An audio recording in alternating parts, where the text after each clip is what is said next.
મારો આજનો આ વિડિયો ચાલુ વર્ષ એટલે કે 2025-26ના વર્ષમાં વૈશ્વિક સ્તરે અને રાષ્ટ્રીય સ્તરે કપાસનું વાવેતર ગત વર્ષની સાપેક્ષ કેટલું થયું છે એની માહિતી આપવાની છે. પણ એની પહેલાં થોડીક આડવાત કરી લઉં તો અર્થશાસ્ત્રના સિદ્ધાંત મુજબ દરેક વસ્તુના ભાવ માંગ અને પુરવઠાને આધીન હોય છે, પણ કેટલાક કિસ્સામાં ક્યારેક બજાર અતિ વધી જાય અથવા અતિ ઘટી જાય તો સરકારની દખલગીરીઓ અથવા તો સપોર્ટ આવતા હોય છે. આ અપવાદને બાદ કરતાં મેઇન બજારની વધઘટનો આધાર ડિમાન્ડ એન્ડ સપ્લાય એટલે કે માંગ અને પુરવઠાને આધીન હોય છે. જોકે આ સિદ્ધાંત ખાલી એગ્રી કોમોડિટી પૂરતો નથી, મતલબ ખેત પેદાશ પૂરતો નથી, પણ દરેક કોમોડિટીને આ લાગુ પડે છે. પછી એ સોનું હોય, ચાંદી હોય, પિત્તળ હોય, સ્ટીલ હોય, કોપર, એલ્યુમિનિયમ, લોખંડ, કોઈ પણ કોમોડિટી હોય, તેલ હોય, ક્રૂડ તેલ હોય, આ દરેકમાં આ સિદ્ધાંત લાગુ પડે છે. પણ એક ક્રૂડ અને કેટલીક એગ્રી કોમોડિટી ખેત પેદાશ જેમ કે કપાસ, લસણ, ડુંગળી અને જીરું, આમાં ભાવની ઉલટફેર બહુ મોટી આપણે જોઈ છે, જે અનેક વર્ષોથી આપણે જોયું છે. જેમ કે અહીંયા હું જે ભાવ કહીશ એ 20 કિલોના કહીશ, કારણ કે અમારો જે વિસ્તાર છે રાજકોટ વિસ્તાર, એમાં ભાવની જે બોલવાની પદ્ધતિ છે એ 20 કિલોના ભાવ એટલે કે 20 કિલોના મણના ભાવ બોલવાનું ચલણ છે.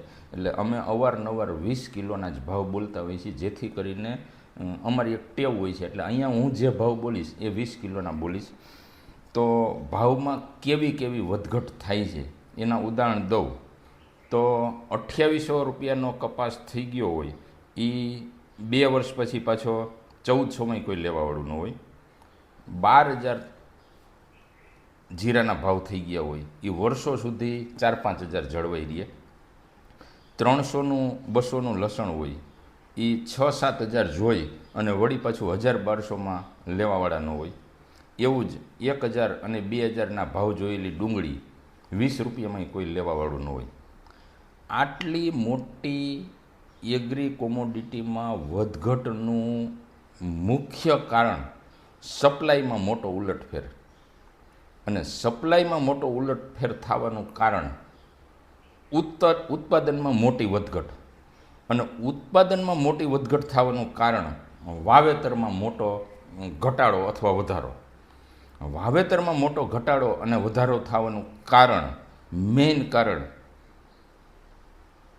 કયા કોમોડિટીનું કેટલું વાવેતર થવાની સંભાવના છે એવા અનુમાનિત વાવેતરના આંકડા ક્યાંયથી ઉપલબ્ધ ખેડૂતો સુધી થતા નથી. પરિણામે જેના ભાવ એકવાર થયા હોય આખો ખેડૂતોનો પ્રવાહ એ પાક તરફ વળી જાય. પરિણામે એ પાકનું ઉત્પાદન મોટું થઈ જાય એટલે ભાવ ઘટી જાય, અથવા તો કોઈ પાકનું ઉત્પાદન સતત ઘટી જાય એટલે એનો ભાવ વધી જાય. એટલે મારો એક એવો પ્રયાસ છે કે અનુમાનિત વાવેતર, અનુમાનિત ઉત્પાદન, ખરેખર એકચ્યુઅલ કેટલું વાવેતર થયું, ખરેખર એકચ્યુઅલ કેટલું ઉત્પાદન થયું, નિકાસ, આયાત, વપરાશ, આવા આંકડા અલગ અલગ ઓથોરિટી, અલગ અલગ એજન્સીઓ, અલગ અલગ સ્ત્રોત થકી એકત્ર કરી વિડીયો મારફત ખેડૂતો સુધી પહોંચાડવા આવો એક આ પ્રયાસ છે. આજે મારી વાતનો મેઇન ટોપિક કપાસ છે, એટલે હું કપાસ વિશે જ વાત કરીશ. તો વિશ્વના કેટલા દેશોમાં કપાસનું વાવેતર થાય છે, ભારતના કેટલા રાજ્યોમાં કપાસનું વાવેતર થાય છે, ક્યાં કેટલું ઉત્પાદન થાય છે એની વાત કરું તો વિશ્વના કુલ 70 જેટલા દેશમાં કપાસનું વાવેતર થાય છે. એમાં સૌથી પ્રથમ ક્રમે ચીન છે, જેનો કપાસના ટોટલ ઉત્પાદનમાં 26% જેટલો હિસ્સો છે.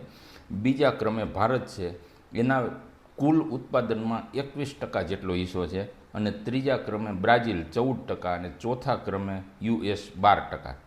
આમ 4 દેશ મળી કપાસના ઉત્પાદનનો કુલ 73% જેટલો હિસ્સો છે, અને બાકીના 27%માં બીજા બધા દેશ.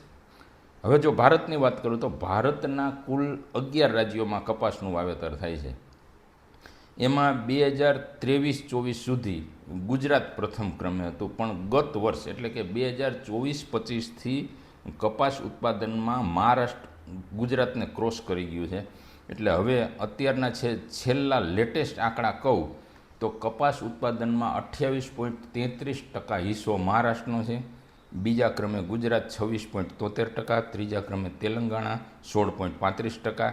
આમ 3 રાજ્યોથી 71.41% જેટલો કપાસ ઉત્પાદનમાં ભારતમાં હિસ્સો છે, અને બાકીના 28.5%માં રાજસ્થાન, હરિયાણા, કર્ણાટક, મધ્યપ્રદેશ, આંધ્રપ્રદેશ અને બીજા કેટલાક રાજ્યો.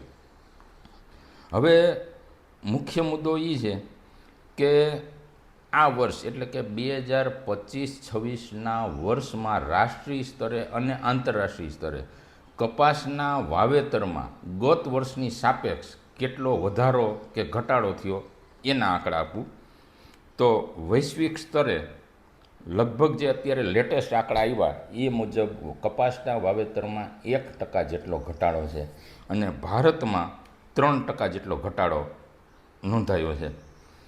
હવે ભારતની સ્ટેટ વાઇઝ વાત કરું, પહેલાં ઉત્તર ભારત લઈ લઉં તો ઉત્તર ભારતમાં હરિયાણામાં 5% કપાસના વાવેતરમાં ચાલુ વર્ષે ગત વર્ષની સાપેક્ષ ઘટાડો છે. જે હું આ બોલી છે ગત વર્ષની સાપેક્ષ જ છે. હરિયાણાને જે 5% ખેડૂતોને કપાસના વાવેતરમાં ઘટાડો આવ્યો એ પેડી રાઈસ તરફના વાવેતર તરફ વળ્યા છે. રાજસ્થાનમાં 2%નો ઘટાડો છે, એ ગવાર અને મકાઈ તરફ વળ્યા છે. હવે મધ્ય ભારતની વાત કરું તો ગુજરાતમાં 3% કપાસના વાવેતરમાં ઘટાડો છે. આ ખેડૂતો તુવેર, મગફળી અને તલ તરફ વળ્યા છે. મહારાષ્ટ્રમાં વાવેતરમાં કોઈ ઘટાડો વધારો નથી. મધ્યપ્રદેશમાં 5% ઘટાડો છે, એ વટાણા અને તેલીબિયા તરફ વળ્યા છે. હવે દક્ષિણ ભારતની વાત કરું તો તેલંગાણા, કર્ણાટક, આંધ્રપ્રદેશ અને તામિલનાડુ આમાં સરેરાશ 7% જેટલો ઘટાડો છે, અને આ ખેડૂતો મકાઈ અને ચોખા તરફ વળ્યા છે. હવે આ જે વાવેતરમાં વૈશ્વિક સ્તરે 1%નો ઘટાડો થયો અને રાષ્ટ્રીય સ્તરે 3%નો ઘટાડો થયો, એના કારણે કપાસના ઉત્પાદનમાં કેટલો ઘટાડો થઈ શકે અથવા તો થશે એના આંકડા બહુ ટૂંક સમયમાં આવશે. એટલે એ આવે ત્યારે હું એ આંકડા આપની સમક્ષ રજૂ કરીશ. અને અત્યારે મારે આપણી જે સૌરાષ્ટ્રની અલગ અલગ કોમોડિટી છે એમાં મગફળીના આંકડા એકત્ર કરવાનું ચાલુ છે કે કયા રાજ્યમાં કેટલી મગફળી વવાઈ છે, કેટલું વાવેતર થયું, ગત વર્ષની સાપેક્ષ કેટલું વધ્યું અથવા ઘટ્યું, આ આંકડા એકત્ર કરવાનું ચાલુ છે. અને બહુ ટૂંક સમયમાં હું મગફળી વિશે અને પછી ભવિષ્યમાં અલગ અલગ કોમોડિટીના વાવેતર, ઉત્પાદન, આયાત, નિકાસ, સંભવિત ઉત્પાદન, સંભવિત વાવેતર આવા આંકડા રજૂ કરવાનો પ્રયત્ન કરીશ. ત્યાં સુધી હું રજા લઉં છું. નમસ્કાર.